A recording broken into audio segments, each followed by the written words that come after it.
안녕하십니까. 합동예장촌신 TV를 시작합니다.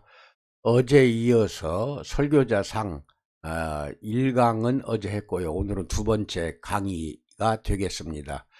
헤럴드, 반포자가 되어야 된다. 우리는 목사들은, 설교자들은 반포자가 되어야 된다. 이것입니다. 그러니까 잘 기억을 하시고, 설교자의 전파와 호소에 대해서 말씀을 드리기 전에 이 내용 자료가 필요하신 분들은 합동예장총신이라는 밴드에 가입하고 거기에서 다운받아서 프린트해도 됩니다. 다운받아서 쓰시기 바랍니다. 그리고 또 하나는 다음 카페에 들어가셔서, 다음 인터넷에 들어가셔서 카페에 우리공동체 교회라고 검색을 하시기 바랍니다. 그래서 거기 우리 공동체 교회인데 이름만 우리 공동체 교회이지, 거기 들어가서 보시면은 합동예장 총신에 대한 그 왼쪽 메뉴 칸이 있어요. 많아요. 그리고 기독교 자료실이 있습니다. 왼쪽 메뉴 안에 기독교 자료실에 들어가면은 이게 설교자상 이게 있어요. 자료가. 그러니까 거기서 다운받아서 프린트 뽑아서 한번 찬찬히 읽으시기 바랍니다. 아주 중요합니다.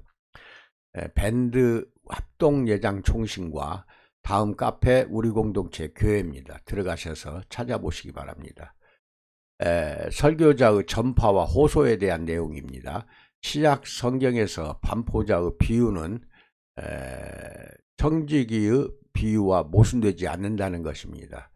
앞서 1강은 청지기 비유로 이야기를 했죠. 바울은 고린도전서 1장 서두 초두에서 우리는 십자가에 못 박힌 그리스도를 전하니, 페리소멘, 이게 헬라어죠. 전한다는 뜻이에요. 그렇게 말씀으로 요약을 했고, 하나님이 믿는 자들을 구원하시기를 기뻐하신 것은 반포자에 의한 전파, 케리그마라는 것은 전파한다, 선포한다, 이런 뜻입니다. 케리그마를 통해서 이루어진다고 선언한 것이 고린도전서 1장 21절 23절 찾아보세요. 바울은 자기가 복음을 전파, 반포하는 자, 페릭스로 세움을 입었다고 두 번이나 말하고 있습니다.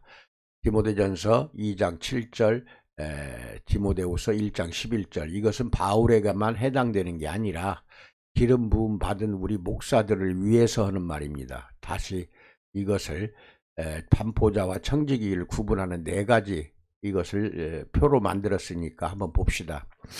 청지기 1, 임무는 뭐냐? 하나님의 식구를 먹이는 일입니다. 말씀으로 먹인다는 뜻이고, 반포자 1, 임무는 온 세계에 좋은 소식을 전파하는 일입니다. 누가복음 9장 60절, 요한일서 1장 1절 5절 읽어보세요. 그래서 임무가 조금 틀리죠. 하나님 식구를 먹이는 것이 청지기가 하는 거고, 좋은 소식을 온 세계에 널리 전파하는 것은 반포자가 할 임무입니다. 그리고 두 번째, 하나님의 초자연적 개입의 선포를 말씀으로 해석하고, 설교자는 청지기요 동시에 반포자라는 거. 그래서 하나님의 말씀을 맡은 청지기이면서 두 번째 반포자, 하나님의 초자연적 개입의 선포를 행동으로 이제 선포하는 것이죠. 청지기는 그 선포를 말씀으로 해석하는 것이고, 이거는 선포를 행동으로 선포하는 것. 설교는 하나님의 능하신 행적을 선포하기 위해서 있는 것이라는 겁니다. 동시에 하나님의 향하심을 전하는 반포자가 되어야 된다는 것. 그리고 세 번째 활동, 청지기직은 주인의 물건을 잘 지키면서 나누어 주는 일에 충성을 다해야 된다. 이것은 66권에 나오는 특별계시에 하나님의 말씀을 나누어 주는 겁니다. 그리고 활동은 하나님이 그리스도를 통해 성취하신 화해를 고하는 대사의 역할입니다. 그러니까 어느 나라의 국가의 대통령이 임명을 해서 대사를 보내잖아요. 그 대사 역할을 우리가 해야 된다는 것이고, 반포자는 하나님과 화해하도록 호소를 해 주어야 됩니다. 선포하는 것입니다. 그 다음에 청지기와 반포자는 모두 중매인이기는 하지만, 반포자는 청지기보다 더 직접적인 권위를 가지며 그의 주인을 더 가깝게 대표하는 대리자, 대사 역할을 하는 것이 반포자입니다. 첫째, 사도적 전파, 캐리그마라고 합니다. 선포, 전파, 똑같은 말입니다. C.H. 다드라는 목사는 캐리그마와 디다케는 교훈이에요. 근데 이게 두 가지는 좀 구분을 해야 됩니다. 캐리그마는 선포하는 것, 반포하는 것이고, 디다케는 교훈입니다. 이거 구분해서 사용을 하셔야 되고, 캐리그마는 비기독교 세계에 대한 기독교 공중선포예요. 그리고 디다케는 개심자들, 즉 교회에 나온 사람에 대한 윤리적인 교훈을 선포하는 것입니다. 이게 틀리죠. 이게 캐리그마, 이거는 비기독교 세계, 믿지 않는 사람에게 기독교의 공중 선포, 여러 사람에게 선포한다. 공중, 여러 사람. 디다케는 개심자들, 교회에 나오는 자들에게 윤리적인 교훈, 이거예요. 그러나 이런 구분은 너무 지나치더라 이거예요. 캐리그마는 기초고 디다케는 상부구조입니다. 캐리그마가 밑에 있다면 그 위에 있는 게 디다케다 이겁니다. 건물은 기초나 상부구조 없이 완전할 수는 없다. 두 가지가 다 엮어져 있다 이것입니다. 초대 기독교 반포자가 가르친 내용을 마운스 박사가 정리한 것으로서 요약하여 세 부분으로 구성을 했습니다. 첫째, 예언의 성취로 나타났으며 사람의 책임이 내포된 예수의 사망과 부활과 높아지심에 대한 선포다. 이것은 해야 되고, 두 번째, 주와 그리스도로서 예수에 대한 최종적인 평가를 선포한다. 또 하나는 회개하고 죄의 용서를 받으라는 부르심을 선포해야 된다. 이것입니다. 그래서 캐리그마는 역사적 사실의 선포와 신학적 평가와 윤리적 소명을 포함한다는 것입니다. 다시 말합니다. 선포, 즉 반포는 역사적 사실의 선포와 신학적 평가와 윤리적 소명을 포함해서 선포와 호소로 구성이 되는 것이다. 그러니까 선포, 대충 말만 하고 내뱉어버리는 것이 아니라 거기에는 호소력이 들어가는 겁니다. 이것은 예수를 구주와 주로서 선포하는 것입니다. 이 두 가지 구분을 못하는 분이 많아요. 조심해야 됩니다. 구주는 예수님은 구주이면서 주님이에요. 조심해야 됩니다. 구주라는 것은 우리의 죄를 사하기 위해서 우리의 죄를 용서하기 위해 십자가에 못 박혀 돌아가신 대속적인 행위고, 주라는 것은 평생 영원히 우리의 주님, 즉 우리에게 명령을 선포하고 지시한 것에 대하여 우리는 종으로서 지켜야 돼요. 종으로서 예수 그리스도를 주님으로 모시고 주님이 말한 복음서라든지 여러 가지에서 예수님이 말한 것을 우리는 지키고 따른다 할 때 주님이에요. 이게 나의 상전 주님이라는 겁니다. 이게 구주는 우리를 구속해주고 우리를 의롭다고 칭하도록 만들어 주셨다. 그러니까 구주로 아는 사람이 너무 많아요. 근데 주로 아는 사람은, 주님으로 알고 섬기는 사람은 거의 없어요. 요새 크리스찬들 보면은요, 나는 예수님이 죄를 사해 주셨다, 요거 하나만 좋아해요. 그리고 주님은 잊어버립니다. 이거 큰일 났어요. 여러분이나 나의 주님은 예수님입니다. 그래서 예수님이 하시지 않은 대로, 그 말씀대로 우리는 순종을 해야 되는데 이게 안 되고 있다 이겁니다. 그래서 항상 구주와 주 두 가지를 선포해야 된다. 하나만, 이 둘 중에 하나만 선포해서는 안 된다는 것입니다. 그래서 사람들에게 회개와 믿음으로 그에게 나오도록 호소하라는 것입니다. 예수님께 나오도록. 그래서 복음을 설교함은 그리스도를 설교하는 겁니다. 예수 그리스도를 자체를 설교하는 것이다. 그리스도가 복음이기 때문이다. 사도행전 8장 5절이에요. 예수 그리스도가 복음이기 때문에 복음을 설교한다는 것은 예수 그리스도를 설교하는 것입니다. 구약을 가지고 본문 말씀을 정해서 설교할 경우에도 반드시 끝에 가서는 예수 그리스도를 비춰주셔야 돼요. 구약은 예수 그리스도의 그림자이기 때문에 반드시 예수 그리스도가 나타나 줘야 됩니다. 그래서 이런 것도 잘 알고 계시고, 부활은 캐리그마의 역사적인 기초를 형성하는 3대 사건 중에 하나입니다. 이것도 잘 알고 계시고, 그 다음에 두 번째, 그리스도에 우리는 사신이다. 즉 대사의 역할을 해야 된다는 겁니다. 바울이 우리는 그리스도의 사신이라고 고린도후서 5장 18절로 21절에서 말하는데, 사신의 기능은 반포자의 기능과 차이가 없어요. 똑같아요. 사신은 반포하는 거예요. 대한민국의 대통령이 임명해서 중국의 대사로 나갔다고 하면은 우리 대통령을 대신해서 중국에 가서 반포자의 역할을 해야 된다는 겁니다. 그래서 우리는 사신 즉 대사라는 것입니다. 우리는 누구의 대사? 대통령의 대사가 아니라 예수 그리스도의 대사로 임명을 받은 것입니다. 그래서 그리스도를 통해서 하나님으로 말미암아 어떻게 화해를 성취되었는가 전파하고 자기 자신을 사신이라고 부르며 하나님께 화친하라고 그들에게 호소했다는 거, 이거 잘 알고 계시기 바랍니다. 우리가 하는 역할이에요. 세 번째는 전파입니다. 우리가 반포자로 부르심을 받은 거, 전파자, 반포자 다 똑같은 말입니다. 선포자 똑같아요. 화목을 전파하기 위함이다. 화목하게 하기 위해서 예수님께서 십자가에서 돌아가셨습니다. 화목의 창시자는 하나님이고 화해의 매개자가 그리스도라고 한다면 사람들은 그것을 임무를 맡은 대사 즉 사신이라는 것입니다. 다시 한번 말합니다. 화목의 창시자는 하나님, 화해의 매개자 즉 하나님과 우리를 매개시켰어요. 화해시켰어요. 화해를. 그리스도라면은 사람들은 우리의 말하자면은 사신 즉 예수님의 사신이 돼야 된다. 하나님은 우리에게 두 가지 선물을 주셨습니다. 첫째, 화해 그 자체. 하나님과 우리를 화해시켰어요. 두 번째, 화목의 사역과 그 메시지를 라는 그것을 선물로 주셨습니다. 이 두 가지 잘 기억하시기 바랍니다. 하나님은 우리의 죄를 우리에게 돌리시기를 원치 않았어요. 하나님은 그리스도를 우리를 대신해서 죄가 되게 했다.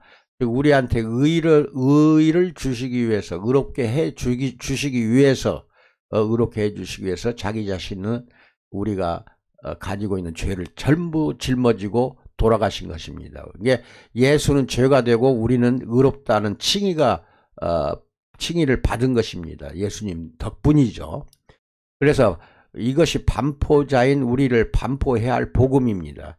이것은 하나의 사실로서 영광스럽게 성취된 절대 완성된 행위의 전파고 지금도 아무나 자유롭게 받을 수 있는 선물을 전파하는 것입니다. 네 번째는 호소입니다. 호소하는 거예요. 사실은 호소는 두 가지로 표현되는데 첫째는 우리는 호소가 어디로 갔어? 우리는 그리스도의 사신이다. 두 번째, 하나님이 우리를 통하여 여러분들에게 권면하신다. 호소하라고 권면하고 있어요. 하나님은 설교자의 선포를 통해서 사람을 대면한다. 우리가 선포한 걸 통해서 거기에 있는 공중 사람들을 대면하고 실제로 사람을 구원하게 된다. 우리가 선포하는 그걸 통해서 구원하는 겁니다. 바울은 하나님의 지혜에 있어서는 이 세상이 자기 지혜로 하나님을 알지 못하므로 하나님께서 전도라는 거, 이건 이제 캐리그마예요. 전도의 미련한 것으로 믿는 자를 구원하시기를 기뻐하셨다라고 고린도전서 1장 21절에서 말하고 있습니다. 그게 하나님의 지혜에 있어서는 이 세상이 자기 지혜로 하나님을 알지 못합니다. 인간들이 어떻게 자기 지혜로 하나님을 압니까? 몰라요. 그래서 하나님은 전도라는 캐리그마를 통해서 미련한 것으로서 이게 세상 사람들은 전도 자체를 미련한 것으로 여기는 거예요. 그 미련한 것이라고 말하는 그것으로서 불신자들이 믿게 되고 구원받게 되기를 하나님은 기뻐하셨다는 것입니다. 세상 사람들은 전도하고 복음 선포하는 걸 미련하다고 볼 수밖에 없죠. 2000년 전이나 지금이나 똑같습니다. 그리스도는 십자가에서 우리의 구속사역을 성취하셨어요. 십자가에 매달리지 않았으면 우리를 영원히 구원받지 못합니다. 설교는 하나님의 능력과 구속활동을 전달해서 그 효과를 가져오는 것입니다. 이게 설교가 그거예요. 하나님의 능력과 구속활동을 전달해서 그 효과를 나타나게 해 주어야 된다. 이겁니다. 신약의 반포자 비유가 가르치는 큰 교훈은 전파, 즉 반포와 호소 두 가지입니다. 이 두 가지가 합쳐서 전체를 이룬다는 것입니다. 전파와 호소 이 두 가지를 합쳐서 전체가 이루어지는 것이 설교가 되어야 된다. 예를 들어서 오소서 모든 것이 준비되었나이다. 이 분비가 아니라 준비입니다. 누가복음 14장 17절에서 모든 것이 준비되었나이다. 이것은 전파예요. 그 다음에 오소서라고 앞에 나오잖아요. 오소서. 이것은 이에 따르는 뭐예요? 호소입니다. 그러니까 설교할 때 호소가 안 나오면 안 되겠죠. 같이 해줘야 된다는 겁니다. 고린도후서 5장을 통해서 성취된 화목의 전파가 나오고 그 다음에 이것을 받으라 하는 호소가 뒤따라서 나와주는 것이 반포자의 사역입니다. 우리가 할 일이에요. 1. 하나님께서 자기와 화목하게 하셨으니 18, 19절 이것이 전파예요. 너희는 두 번째 화목하라 하나님과 이거 호소하는 겁니다. 20절은 그렇게 되어 있어요. 예, 전파와 호소가 꼭 뒤따라서 두 가지가 합쳐져서 설교를 이룬다는 것입니다. 다섯 번째, 전파 없이 호소가 있을 수 없습니다. 전파를 빼고 호소를 먼저 해서는 안 돼요. 호소를 먼저 한다면은 그게 누가 다 무시해버리죠. 이것을 무시하여 많은 영혼에 해를 주었고 그리스도의 이름을 심히 욕되게 한 것이었어요. 전파 빼고 호소만 해가지고는 안 된다는 겁니다. 교훈적인 설교 결과로서 개심이 아니라 마음을 고쳐서 되돌리는 것이 개심이에요. 개심이 아니라 설득되었었다는 것을 볼 수가 있어요. 이게 우리가 하는 것은 호소함으로써 설득을 시키는 겁니다. 상대방을. 사도행전 17장 4절, 18장 4절, 19장 8절, 26절, 2장 23절, 24절 읽어보세요. 개심시키는 게 아니라 설교 결과는 설득당하게 만들어버리는 겁니다.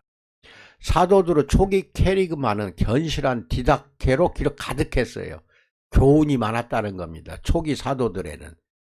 우리 사도들이 쓴 편지가 신약에 많이 나오잖아요. 바울, 야고보, 그다음 베드로, 요한 이런 사람들이 쓴 서신서를 보면은 디다케 교훈이 꽉 차 있어요. 이게 신약 성경상 개심의 체험이 그리스도에게서가 아니라 진리에 대한 호응으로 표현되는 것이 많아요. 진리에 대한 호응으로서 표시가 나타난다. 설교 그 자체는 진리를 밝히 드러내는 것입니다. 고린도후서 4장 2절. 진리를 밝히 드러낸다. 그레셈 메이처는 우리는 사람들이 왜 믿어야 하는가의 이유를 그들에게 줄 수 있기 위하여 최선을 다해야 돼요. 왜 믿어야 하는가? 불신자들에게 호소할 때 그 불신자들이 왜 믿어야 하는가 그 이유를 그들에게 알려주기를 우리가 다 최선을 다해야 된다. 그들의 마음을 열어 증언에 유의하게 하시는 사람은 성령이다. 우리는 호소를 하는 거죠. 그러면 상대방이 마음을 열어주는 것은 이제 성령이 하는 일입니다. 여섯 번째, 호소 없이 또 전파가 있을 수 없어요. 아까는 뭐라고 그랬죠? 전파 없이 호소가 있을 수 없어. 그 다음에 여섯 번째는 호소 없이 또 전파는 있을 수가 없다는 것입니다. 우리는 결코 호소 없이 전파해서는 안 된다. 만일 둘 중 하나를 택한다면 호소보다는 전파를 택해야 돼요. 전파. 그러니까 복음을 전파하는 것이 먼저다 이겁니다. 호소가 아닌 단순한 전파는 성경적인 설교는 또 아닙니다. 사실은. 그러니까 호소가 있는 전파가 돼야 된다. 이게 정답이에요. 호소가 있는 전파, 반포, 선포, 호소가 있는 선포. 복음을 가르치는 것만으로는 부족하다.